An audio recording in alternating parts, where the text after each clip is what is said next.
Olá a todos, eu sou o Maurício do canal Entre a Solidão e a Solitude. Hoje eu gostaria de falar sobre os medos dos narcisistas. Muitas vezes as pessoas perguntam, será que o narcisista tem medo? Será que ele tem algo? Será que tem algo que ele teme? Sim, tem sim, viu?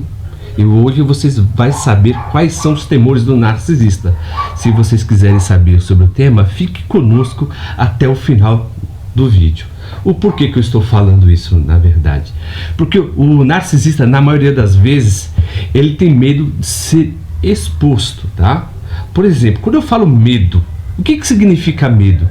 O medo, ele compreende algumas esferas. Por exemplo, o medo, ele é totalmente meticuloso. Uma pessoa, quando faz algo errado, na verdade, algo que contrapõe algum tipo de valor, essa pessoa faz com medo de quê? De ser totalmente descoberta, sabe? Ela esconde algumas coisas, expõe outras. Você vê que ela sempre age por debaixo do pano. Então, o medo também, ele é um certo tipo de pavor, né? Se olharmos, por exemplo, a etimologia da palavra, a palavra medo, né, que vem de metos, vem do grego, que significa phobos, né?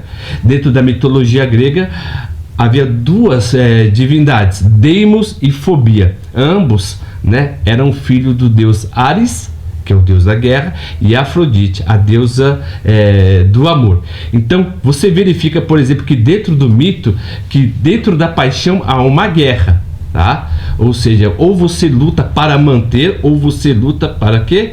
Com medo de perder. Então a batalha que as pessoas têm, na verdade, compreende nesses dois aspectos: ou luta para manter aquilo que deseja, né? Ou luta com medo de perder.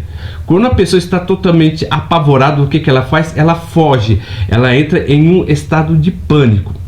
O narcisista, ele entra em um estado de pânico quando ele é totalmente exposto. Por quê?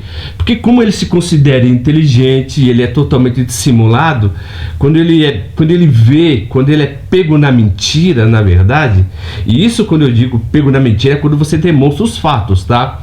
Porque se for você conversar com um narcisista, ele sempre se utiliza da narrativa para poder se proteger. Então, quando ele é totalmente exposto, sabe, ele fica totalmente apavorado. Sabe quando uma pessoa, por exemplo, sofre um acidente e tem uma fratura exposta?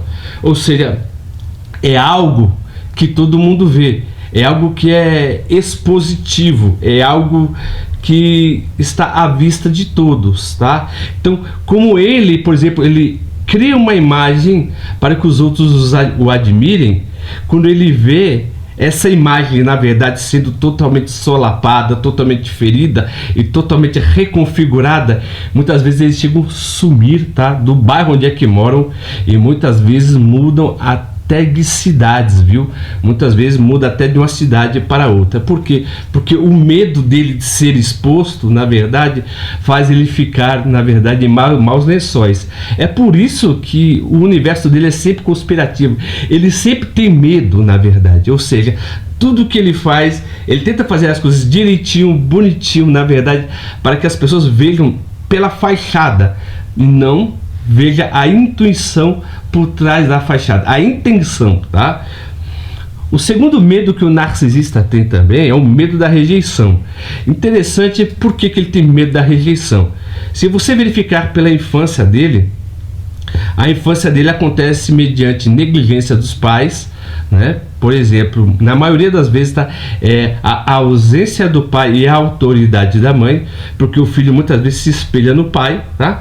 Então, quando ele tem a ausência do pai e a ação da mãe, e essa mãe é totalmente violenta, é totalmente inquisitiva, é totalmente abusadora, ele transfere esse sentimento para a vida adulta. Mas quando você rejeita um narcisista e não lhe dá ouvidos, ele tem uma espécie de catexia. O que seria? Todos esses sentimentos que aconteceram na infância vai aflorar nesse caso, do qual você rejeita ele. Então, ele pode ficar totalmente violento, tá? E ele fica totalmente medroso, ele fica ansioso. Então, por exemplo, ele pode ter até, na verdade, né, com essa mistura de depressão, né, que ele até, porque ele está sendo exposto, ele tem uma espécie de depressão misturado com raiva, né? Então o que ele vai fazer, na verdade, ele vai se tornar totalmente bipolar. A sua atitude sempre vai basear nesse extremo. O terceiro medo também do narcisista, ele tem medo da perda de controle, né?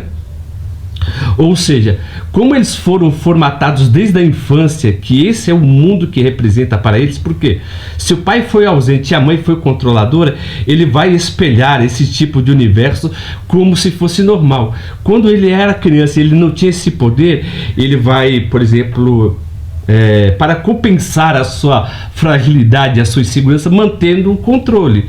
Então, aquilo que é considerado anormal, para ele é considerado normal. A violência vai ser considerado normal, por exemplo. A manipulação vai ser considerado normal.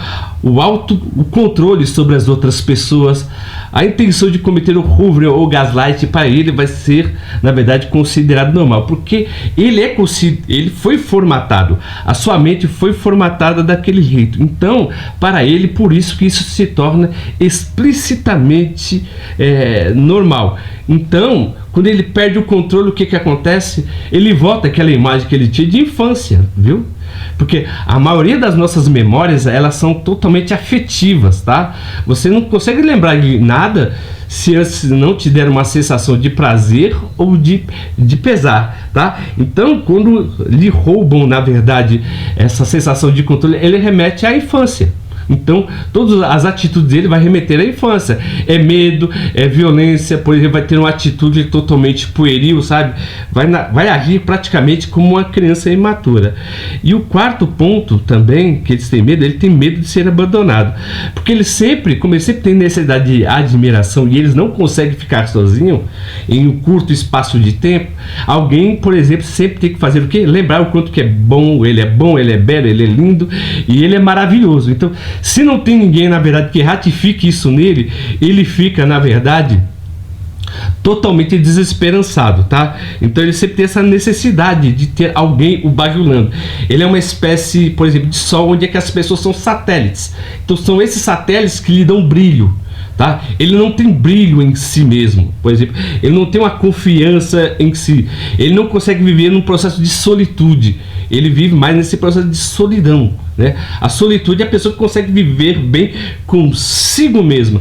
Então o narcisista não consegue viver bem consigo mesmo, porque ele é totalmente carente de self, tá? Então por isso que sempre precisa de pessoas que vivem ao seu lado e dizendo aquilo que ele não é, dando para ele características, né, me perdoem, que são totalmente emprestadas. É por isso que ele age dessa maneira.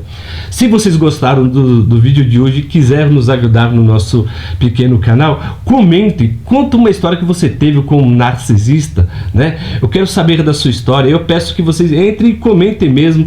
Contem, por exemplo, uma história, né?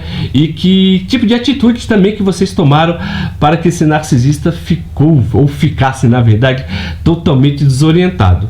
E como sempre, viu, eu agradeço o carinho e a atenção de todos que nos acompanharam até o fim e até o próximo vídeo.